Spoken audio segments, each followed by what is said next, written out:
Hello and welcome back to the SimTech podcast, the show where we dive deep into the world of clinical simulation and technology. I'm your host Craig, and today I'm joined by Mary and Charles, both Executive Committee members at ASPIH and leaders of the AI XR Tech Special Interest Groups. We'll be talking about their roles, how they support the simulation community, and the exciting ways tech and XR are shaping the future of healthcare simulation. So, let's jump in.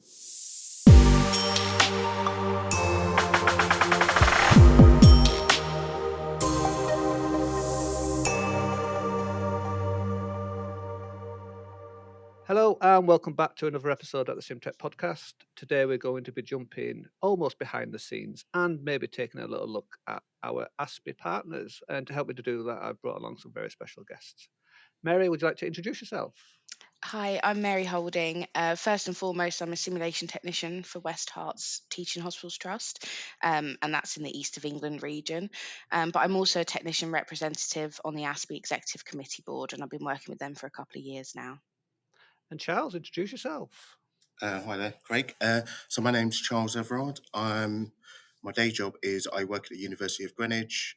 I'm the head of technical learning for the Faculty of Education, Health and Human Sciences, and also our GLAS technical director for our simulation centre. And like Mary, is a part of ASPIH. Yeah, wow. Well, thank you for coming and joining me today, guys. I've been bugging you for long enough to get you to come onto this show, but I finally got you here. And I generally brought you along to come and talk about not only yourselves, but, your role at ASPIH. And Mary, you've already alluded to being a SimTech. How did you find the role of, doing what you do at ASPIH now? It was challenging. This is the first sort of corporate official role that I've had outside of sort of normal work day. And it was a learning curve at first. I felt very much, I had that little bit of imposter syndrome that I think everyone feels from time to Oh, yeah, time. absolutely. Yeah. But I mean, everyone was so welcoming and really nice. And there was a few new people when I joined, so I felt like I was amongst peers then. And now I feel like it's a second home. I know it sounds really, really cheesy, but I really feel like they're my colleagues and peers. And it, I think it was just a bit of a learning curve at first, but I think I've settled in quite well now. Yeah, and for you, Charles? Yeah, I mean, it's something I've shied away from for many years. I mean, I've been teching in my previous form for about 25 years. And as I was saying, imposter syndrome never goes away. It was actually a few colleagues were pushing me to go for it. So look, why don't you join ASPIH? But like Mary said, we've got such a diverse range of individuals and different strengths. And having a seat at the table as a technician, I think it's just brilliant, and Yeah. it's waving that flag of what we do. Yeah, I mean, how does this differ from, say, the regional technical champions that work for under the ASPIH umbrella? Is there a difference, or is it kind of the same thing?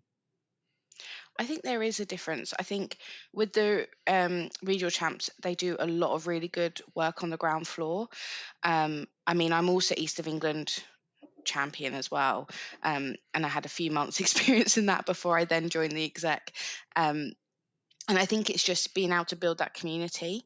When it comes to being on the exec board, I think the main difference is you're almost working at a higher level, so you're being able to take all of the voices that are being heard from the community and bringing it up to the table to say, actually, this is what needs to be done, or this is the direction we need to move in. The representatives on the board before us, the technician representatives, they did fantastic work, and it's about being able to carry that forward. I always find that you can only moan so much, but actually sometimes you need to sit at the table and say, I wanted something to be done about this, and actually just push for it, which I think we don't always get the chance to do. And that's when I joined the exec board, that's what I really wanted to do, was be able to be the voice to push these things forward. I mean, are there any others, or are you the two? For technician Yeah, representatives, yeah, we're the two. yeah. I mean, was there an interview process for it? I mean, how because you would were you the first two, or did you have predecessors? No, there were two before us, and then I think before that there were people that sort of represented technicians, but they weren't technicians, or they Mm. didn't have the sort of background of being a technician. So I think the last two before us were the first, but there was an interview process. We met with I met with Colette and a couple of the other people on the board, and I just had that interview process with them, had a conversation, spoke about what I wanted to get out of it and what I wanted to represent the technicians, how I wanted to represent the technicians, and then I got an email saying I was on the board, and I was a bit taken back because I didn't expect it. Yeah. I, like Charles was saying, I've been a professional lurker in the group chats and things like that for a long time, so I sort of didn't expect to get it. And when I did, I was very happy but very nervous. Yeah. Was that the same for you, Charles? Were you kind of feeling a little bit inadequate when you went to sit on something, even just by the title, executive, board? These words are quite intimidating, aren't they? Yeah, they can be. I mean, you're outside your comfort zone, aren't you? You're not in the realms of paid work. You're now in a different sort of bubble. And I think, being able to be a voice for technicians, I think that's quite a lot of responsibility. So that's the daunting part of, you know, I know we all like to moan as a community, but you don't want to come across that way when you're in a group like that. It's how do you get your Yeah. point across? And I think that's the key thing, definitely for me. I mean, I know the struggle of being a sim tech and moving yourself through the ranks. It's not easy, and it's never been easy. I mean, a lot of things haven't changed. So for me, it's all about how do we shape that a bit more? How do you pass on information? So definitely daunting, but as Mary was saying previously, it does feel like a family, and the Yeah. direction feels like that there is, it seems to be more inclusive now as a whole faculty, including technicians. Yeah, I mean, when you sat at this board, I imagine a massive round table, all the masters of the universities sat together. Um, Jedi Council. yeah, do It's like the they? traitors. Yeah, a lot of backstabbing and stuff. Yeah. I mean, do they? I assume they see you as just a part of the team. They don't see you as the lowly technician sat at the bottom of the table. Are you completely involved and part of the team? I mean, for me, no, definitely. I mean, we've been part of some massive discussions in terms of where the direction of simulation is going. So being a part of those conversations, also being able to deliver talks as equals. So I delivered a talk with Sharon Weldon, who's our president-elect at the minute, and we did a talk. It was online, unfortunately, to a conference in Brazil, and it was discussing of how we run sequential simulations, but as a collaboration and as equals. That obviously there's the academic part, but there's a technical part. But together we work together to make these things happen. Yeah. I think at first I had it in my head. It's sort of when you're in an organization that maybe sees technicians as different. When I first started out as a technician, it was very much a you're just a technician. It's not the case anymore. But I think I had a little voice in my head saying it is separate. It's me and them when I Mm. joined the board. But now, as time's gone on, I've realised that's just not the case. And that was definitely me, not anyone else, thinking that. Um, and I mean, yeah, like Charles was saying, we've been involved in some massive discussions about technicians and being able to represent, such as the technician commitment being. So I don't know when this will go out, but it might be an exclusive of the ASPIH signing up as a supporter for the technician commitment, and we're going to be working on the action plan during the conference with the ITSS to put that together, so it's written by techs for techs, and it's a pledge that ASPIH has to keep for technicians, to be able to say that we're supporting them, and that includes myself as a technician as well, supporting my development. um, so I think I got out of that mindset really quickly of a me and them situation, but I know that Yeah. that's easy to do when you're sort of involved in those sorts of environments. Yeah, I think this is our putting the pressure on ourselves with these kind of things, aren't we? And try to step away from labels Mm. and almost having this flat hierarchy. But you've got a seat at the table, haven't you? Um, you did kind of allude to this being, is it a voluntary role as well? Yeah. Yeah, Yeah, yeah, big time. yeah. How long have you committed? Is there a length, or is it just until you've had enough? So I think you can do 2 years for 2 terms, so it's 4 years in total, Yeah. that you can have a seat, sort of, and then they get new people in, and that just really ensures that we get new voices, Mhm. maybe younger voices by the time we finish. So what kind of stuff do you talk about then? What's on the either what have you done or what's coming up? So it's massive, and we've just got a massive reach now, I think. So there's lots of focus on things like the national professional development framework that's going out, and that's with the um, four nations and Ireland as well. That's massive. That's all about the development framework, including technicians and how we can develop staff within simulation. I mentioned the technician commitments. There's lots of work being done on that. A project that I'm involved in is leading the website development. So we're getting a new ASPIH website that works better for our users, because we appreciate that our website is slightly out of date and the members need somewhere that is easier to navigate. And make it more accessible, because also with an older website it becomes quite inaccessible for people with additional needs. So those are sort of things that I'm involved in personally. And then I think there's all the SIGs as well. So obviously the tech SIG. Charles can probably talk more about the XR SIG as well. That's coming up. Yeah, Charles, what are you working on? Yeah, so so my main focus is accreditation. So again, it's looking at Science Council, and as Mary mentioned, I think the exciting thing is the technician's commitment,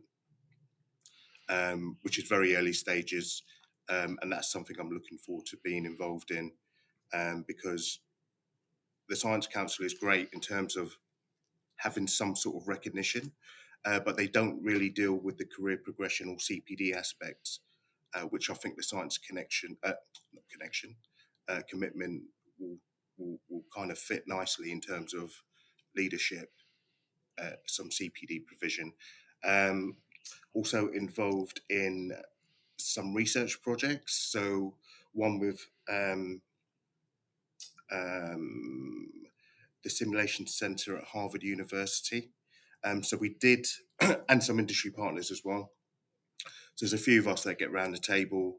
We discuss like-minded projects that we could probably collaborate on, and then apply for bids and grants.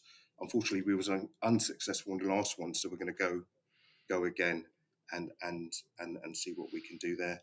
And also, we've just started the AI XR SIG with Nick Perez, who co-chairs it, and Joe Varuso, who works for a company called Apocola. Some of you may know him. He used to head up the HoloLens division for Microsoft. So we had our first SIG session last month, and the aim is to target it at everyone. So whether you're a newbie, an experienced user, we are not pigeonholing ourselves for just healthcare. So we want to learn from other professions. So whether it's aviation, whether it's military, there's lots of good work that's being done across the industry that we can learn from. So it's just kind of building that knowledge base, really. Yeah, I mean, maybe for those people that don't know, what is a SIG? You know, for those people that are maybe out of the loop.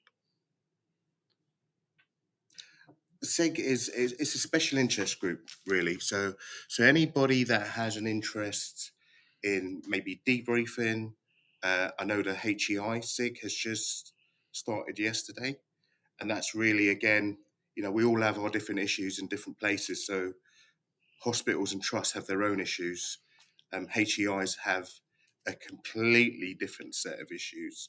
So I think it's a safe place to have a little moan, a little whinge, to understand and realize you're not alone in your space, and that there's other people there that maybe have the same problems.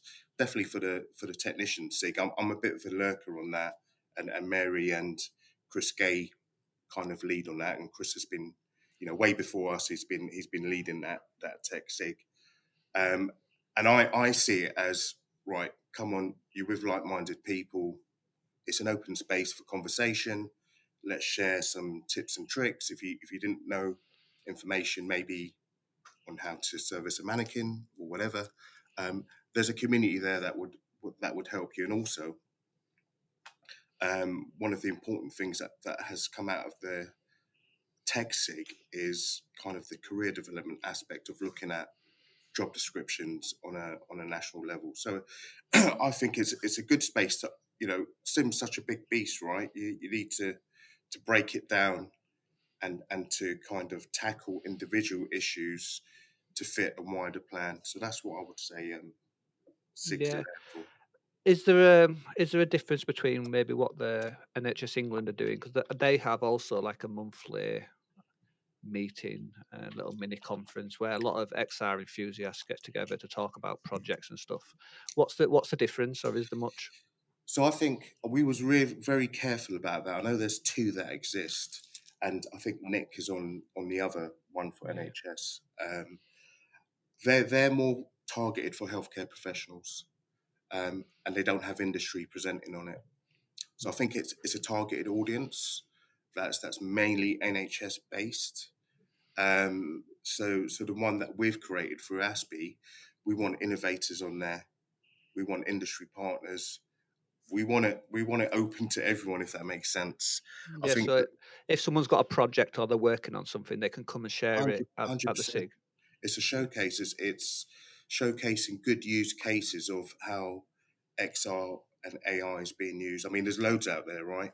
I mean, loads of people purchase headsets, bits of software, and they don't really know how to roll it out because you've got barriers of IT. You might have some resistance from academic teams. So it's kind of, we want it to grow into that space as well, where you can kind of share your fixes within your different organisations. Yeah, and it's probably the same with the tech SIG there as well, isn't it, Mary? Is that these all kind of interact. I can almost see the Venn diagram with the circles, and they all kind of overlap. For instance, you could have a project that probably fits into each of these meetings easily. It's the key is maybe finding where they separate and where they're more specific. Do you guys get together and talk about that kind of stuff? Yeah, so we have a group chat on WhatsApp, like everyone does, with Chris as well. But we also meet regularly to discuss what's coming up and what we need to showcase. We try and encourage people to come and present at the Tech Sigs because it's quite a nice. And I think for me the main difference between the Tech Sig and maybe the other Sigs, or even NHS England sort of webinars and things like that, is it really feels like a community. Um, and I know all the other SIGs, they meet like-minded people and it's quite nice, but the tech community for whatever reason just really works. And I think it's all the hard work that the champions put in, that Chris has put in over the years. Um, Hopefully that we're also putting in as well. I think just trying to keep it going, and not that it needs much effort, it's just a beast on its own, and I'm so grateful for it. One thing that's different from the tech sig to the other sigs is you don't have to be a member of ASPIH. It's absolutely free to join, whereas some of the other sigs, you have to be a member of ASPIH, or you have to be a member of another organization to be able to get included. The NHS England one, although I think anyone can get an invite, it's absolutely geared more towards NHS, and we appreciate that. It feels like a little bit more of an exclusive club, whereas Mm. the Tech Sig just never has been that. And again, that was a really purposeful decision made at the beginning of the Tech Sig. And I'm really glad that we've managed to keep that going, because I think there have been conversations in the past about making it exclusive to members. But I think you just cut out such a big part of the community, and that's sort of what makes it work the best. Um, so yeah, we're always trying to get the community involved, whether that's showing projects, coming and having a moan. That's always good as well. We're nice to hear everyone's opinions, but also just being able to share any problems. And there's always someone with a fix. I think that's what I love most about it, and what helped me as a very junior technician when I started, was being able to have a community that I thought, actually, if this all goes wrong and no one else is here to help me, I've got someone on the end of the phone that will be able to. Yeah, and that's probably the greatest tool that I've used mostly is the WhatsApp group. Mm. There's no tool that can solve a problem like the WhatsApp group really is there. If you've had that problem, someone else has already had that Yeah. problem and fixed it, haven't they? And it's Yeah. if the information's out there, you've just got to go and grab it, haven't you, really? And I think something that I found really useful in sort of the last few months, we always get expired kit being dumped on my desk. So and we look and we see what we need, and then the rest used to go to waste. So the reuse recycle group on WhatsApp specifically has been my favorite thing, Yeah, because because now I feel like I'm there's not more, wasting isn't there? everything. There's Yeah. more than just the simulation Yeah. WhatsApp group. It branches out to So you there's have the probably main over 10 group, and then you different have types. like 5 different subgroups, and one of them is the recycling group. And being able to rehome this kit that otherwise would go in the bin, it makes my soul feel a little bit better. Mm. And we've managed to incorporate it sort of within our trust, so our trust now are happy for us to do that. So we send out boxes of kit to places, like Charles was saying earlier. Higher education institutions, they struggle with getting kit sometimes. So being able to send it to those places, it's really good. It's a great community to be part of. Yeah, I've got to say, I find not only all the meetings and the SIGs, all these little mini conferences, things that go on, not really they're really educational, but they're also a great place for me to grab the talent for my podcast as well. So the more the Oh yeah. merrier, the more the merrier for me. Um, where do you guys find the people to come on? Are you always just kind of keeping your ears out for projects and that kind of stuff, or are people approaching you saying, "I want to present this"? It's a mixture for the tech sig. Sometimes it's us going to the tech champion saying, in your region, is there anything that you think needs to be presented? Do you want to come and present? Sometimes it's us presenting and updates on ASPIH, especially near the conference. We do like a little mini conference tech sig just before the conference, so that people that have never been before know sort of some of the places to go. So we highlight some of the sessions that are coming up. But sometimes we get approached and say, "Oh, can we do this?" If there's an issue that's coming up, so we a while ago we had an issue of there wasn't enough people to assess apprenticeships. So then we were like, right, okay, how can we fix this? So we spoke to the people that assess apprenticeships. We said, come on the podcast. This is a podcast. Come on the Tech Sig and talk about it, and just sort of demystify what an assessor looks like, because I think a lot of people have that imposter syndrome of, well, I can't possibly be an assessor. Mm. So that's sometimes what we need to do, is we just find people to solve those issues, and I believe that's all been fixed now, and we've got assessors all over the place. That's really Yeah, great. I mean, I knew nothing about it until I obviously was on the SIG. Really interesting actually, because those opportunities you don't really hear about them anywhere. There's no like job adverts that go out or anything like that. It's just something that happens in Mm. the background. And if you don't ever go to these meetings, you probably would never ever find out about them. Exactly. And it's a perfect example of our community fixing a problem that was there for our community. They were technicians that were going through the apprenticeship, worked really hard, and they couldn't finish their apprenticeship until they'd been assessed. So it was our community backing our community, and that was a really nice thing to see. Yeah. How often do these meetings and SIGs happen? Are they because they seem a little bit more spontaneous rather than scheduled? Is that right? So they try and happen monthly, but it does depend on when everyone's free, and that's what we try and do. So Chris and I and Charles will look at the diary and just try and pencil it in. We try and do it over lunchtime because we find that's the easiest for people to get to.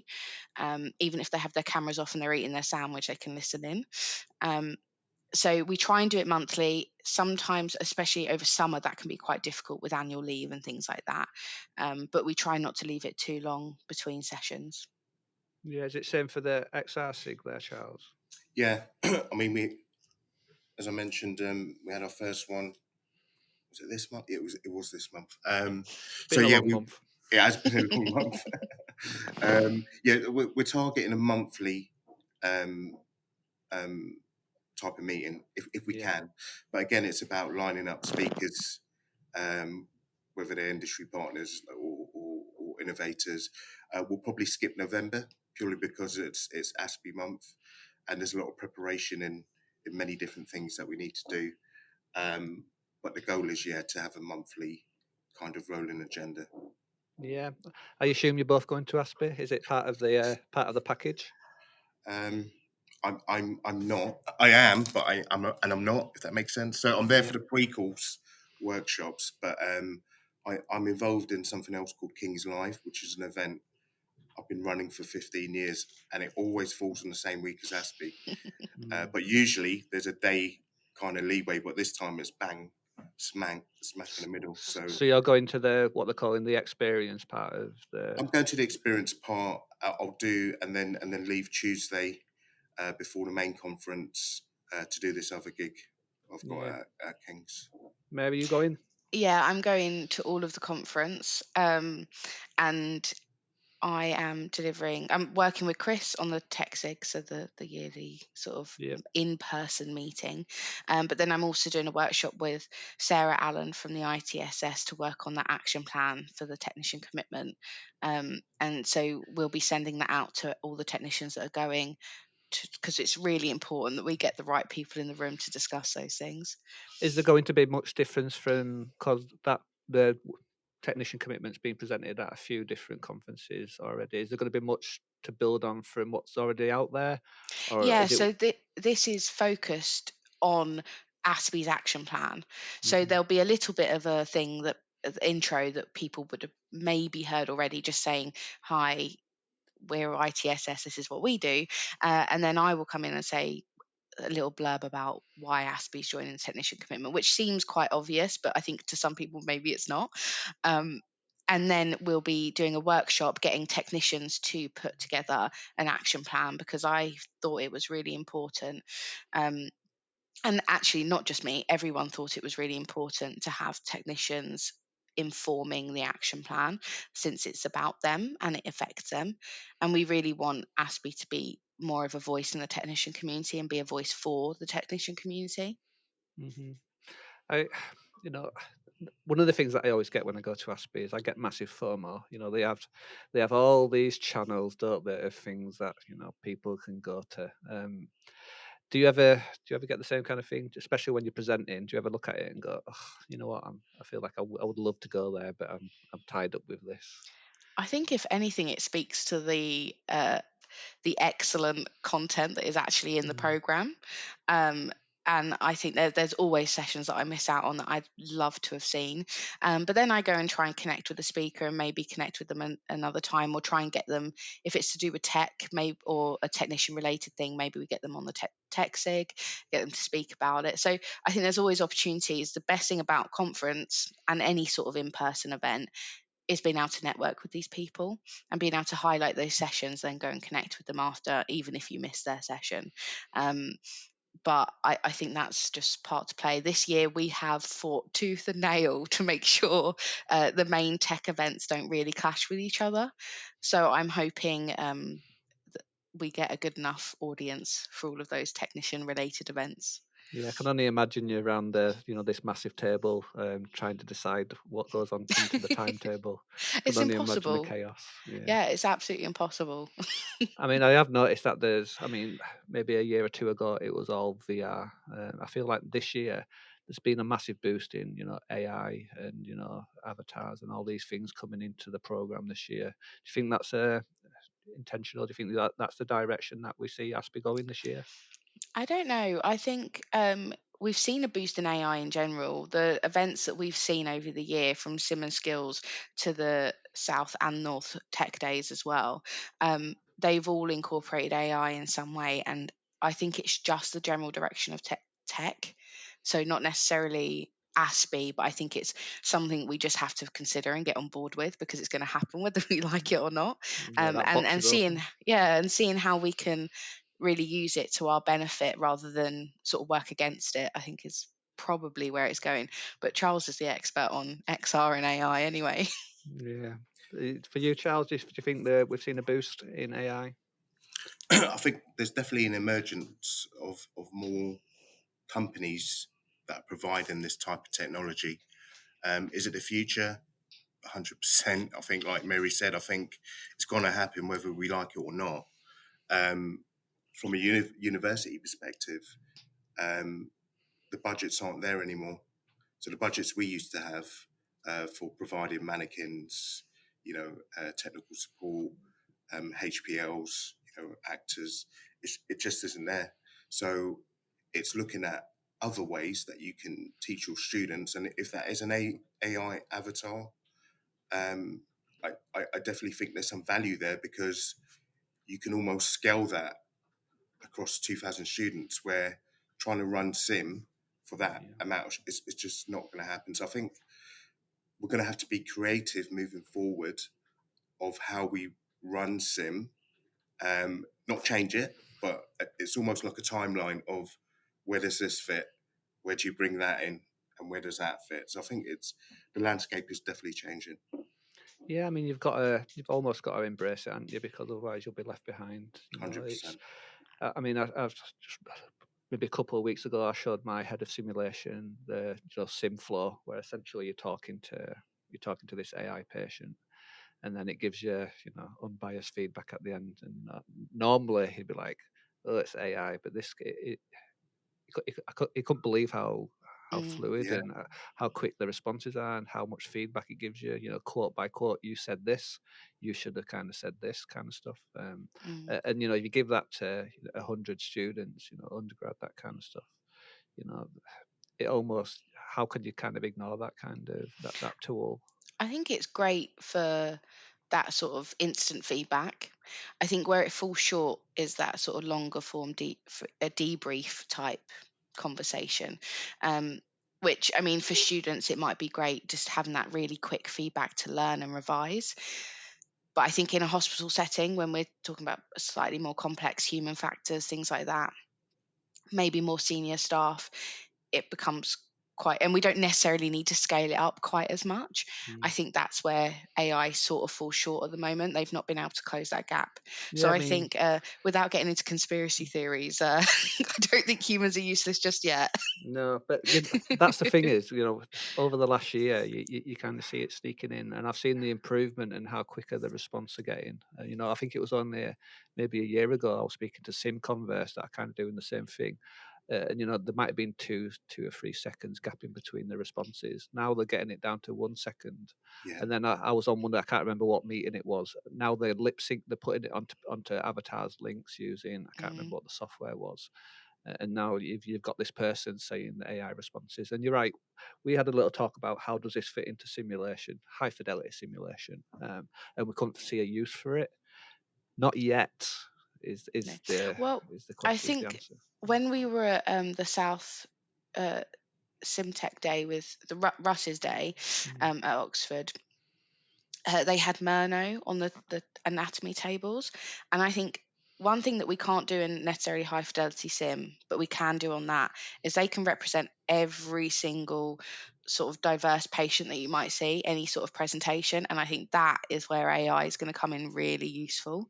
So maybe we have the traditional sort of debrief after, but being able to have an AI patient laying down and but can represent anyone, any sort of presentation, I think that's where we're going to see how it fits into simulation it's in my it's head. it's the confidence building, isn't it? Though, I mean, when I used to work at King's, you used to get medical students.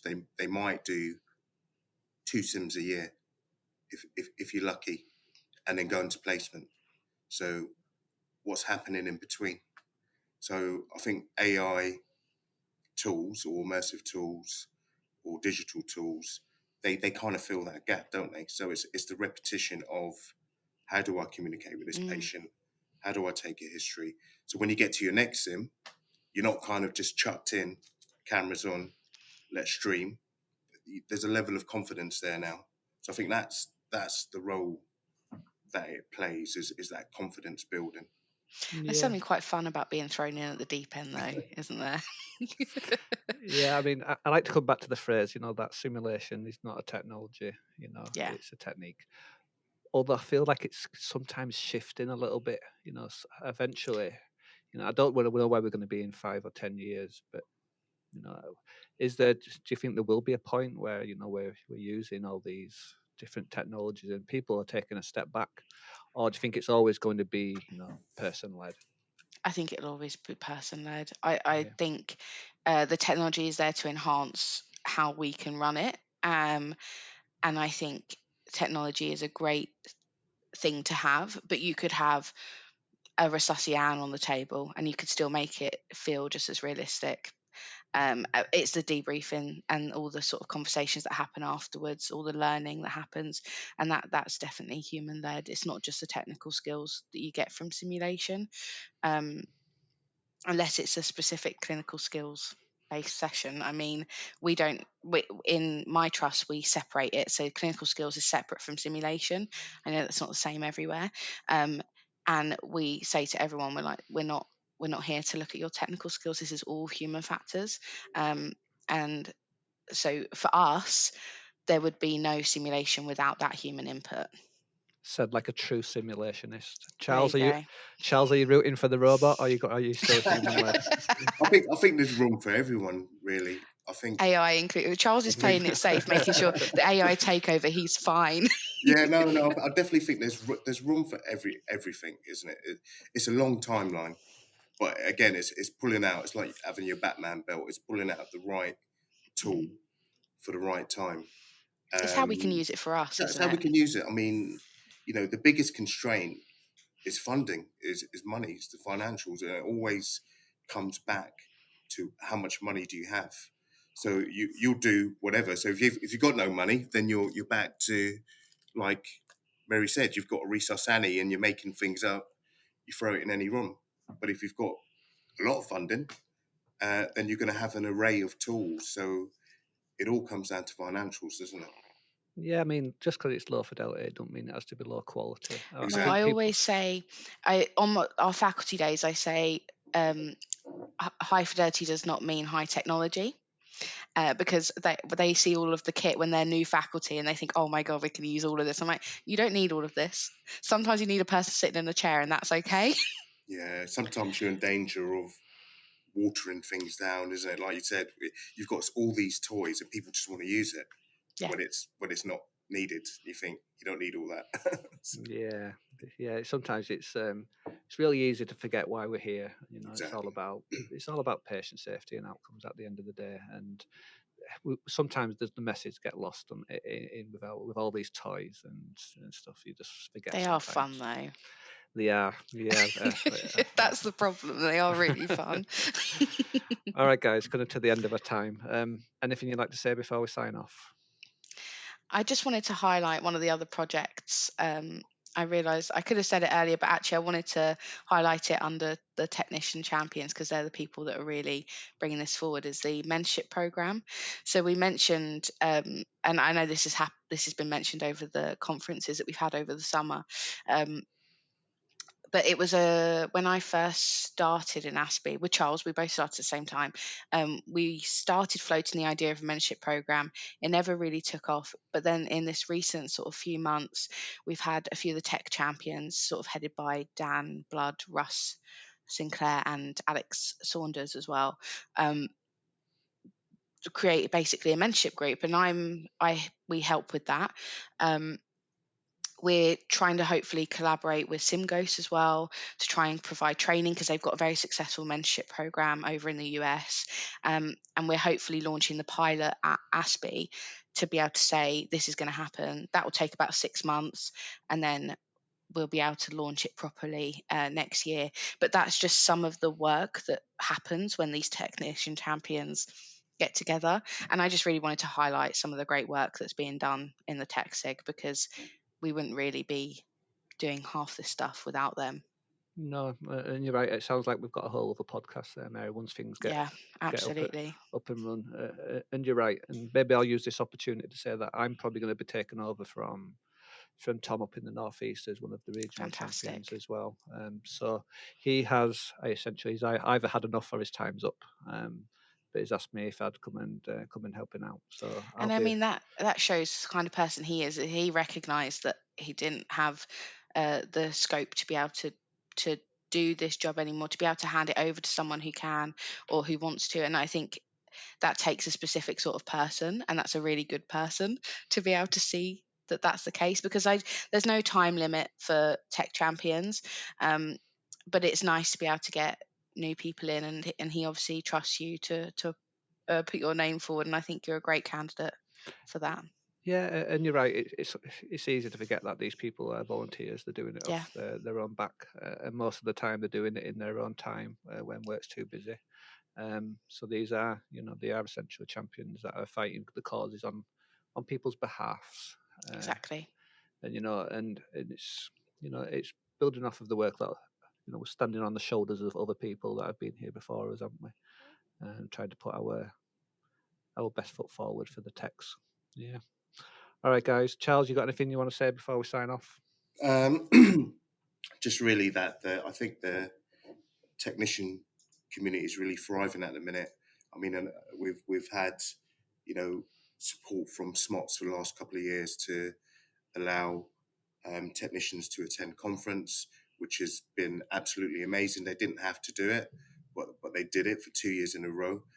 This year we've had that kind of community support fund, which is aimed at not just techs, but everyone across the board that may be on a lower income, which is good to see that something's continuing from that. But it's also good to see that the wider community have taken it into their own hands to do their own. So, like Russ and Claire over at Oxford Brooks for Simtech South, Dan Wade Myers for Simtech North, obviously Sim and Skills event, and HSPN. I mean, there's so much more than there was ever for techs. So I think there's a good array of things that the community could bounce to. So I think it's only going to get better over the next few years. I agree. Yeah, like you say, it'd be nice to see almost a national tech event, which is, has always been the dream, hasn't it? Getting everyone in the same one. But, there's benefits of having these little smaller ones because not everyone can attend for whatever reasons. But again, none of this happens without people pushing for it. So, the cult is we're getting there, aren't we? We're getting bigger. We need to get pins next. Yeah. Well, that's it. Yes, there. All right, guys. Thank you for coming today. It's been great chatting to you. Thank you. Any information that we've talked about, I'll put in the description of the podcast. So the links to any of the meetings or the SIGs, like if anyone's interested in joining, either reach out to these guys or myself, and we'll put you in touch with the people you need to get in touch with. All right, guys. Well, thank you very much. Thank you. Lovely. Thank you. And that's it for today's episode. A huge thanks to Mary and Charles for sharing their insights into ASPIH and the AI and XR and tech SIG groups. If you're a simulation technician or an XR enthusiast, please check out the SIGs and get involved. Don't forget to follow the podcast so you never miss an episode. And thank you for listening. See you next time.